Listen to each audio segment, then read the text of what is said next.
দেখুন, আপনাদের হয়তো আইডিয়া নেই যে কি কি জিনিস দিয়ে একটা পরিবারের বা সংসারের অনেক বড় ক্ষতি করা যায়। আপনার বাড়িতে হয়তো দেখলে একটা লেবু, পাতিলেবু পড়ে আছে বা শুকনো লঙ্কা পড়ে আছে। আপনি ভাবলেন হয়তো রান্না করতে গিয়ে পড়ে গেছে বা এমনি পড়ে আছে। একটা লেবু বা লঙ্কা আপনার পরিবারের বা আপনার সংসারে অনেক বড় ক্ষতি করতে পারে। শ্মশানে ছাই, দেখা গেল আপনার বাড়িতে কালো কালো কোনো ঘরে কোনো কালো ছাই পড়ে আছে। আপনি ভাবলেন হয়তো ধুলা বালি মাটি হবে, ওই ছাই পাড়া দিয়ে আপনি বিছানায় উঠছেন। আপনি জানেন না কত ভয়ঙ্কর ক্ষতি হতে পারে। দেখুন, কখনো কখনো আপনার বাড়িতে আপনি হয়তো ঘুঘু পাখি বা কাক বা কোনো একটা পাখির পালক নজরে পড়লো সুতোয় বাঁধা, হয়তো লাল সুতো দিয়ে বা কালো সুতো দিয়ে বাঁধা। আপনি ভাবলেন হয়তো কোথা থেকে উড়ে এসে পড়েছে।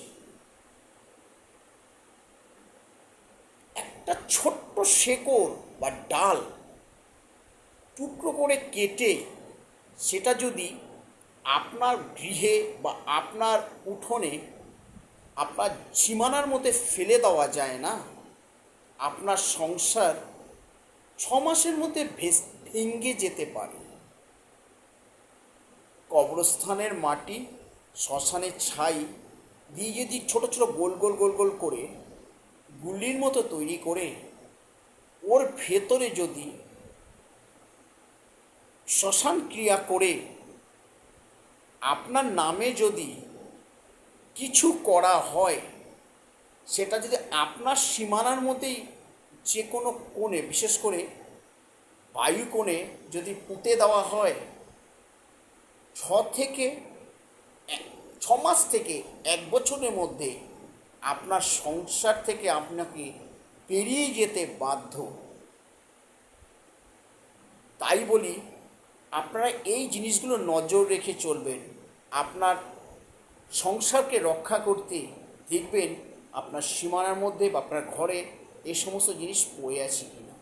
যদি এগুলো পড়ে থাকে, আপনি তৎক্ষণাৎ এগুলোকে বাইরে ফেলে দেবেন বা পুড়িয়ে দেবেন, তাতে এই জিনিসগুলো নষ্ট হয়ে যাবে। তো আমি সবার আগে বলে রাখি, আমি কিন্তু উচ্চাটন বা বান মারা বা লোকের ক্ষতি করা এই কাজগুলোকে আমি কিন্তু একদম করি না। হ্যাঁ, এগুলোকে শিখে রাখতে হয়, কারণ কারো কোনো ক্ষতি হয়েছে বা কারো বাড়ির বা কারো পরিবার যদি এইভাবে শত্রু দ্বারা ক্ষতি হয়ে থাকে, আপনারা আমার কাছে চলে আসুন। এই বিপদ থেকে আমি রক্ষা করতে পারবো, কিন্তু আমি কারো ক্ষতি করাটা আমি একদম এটাকে পছন্দ করি না। কারো যদি ভালো করতে পারি তো করবো, অন্তত ক্ষতি তার আমি করব না।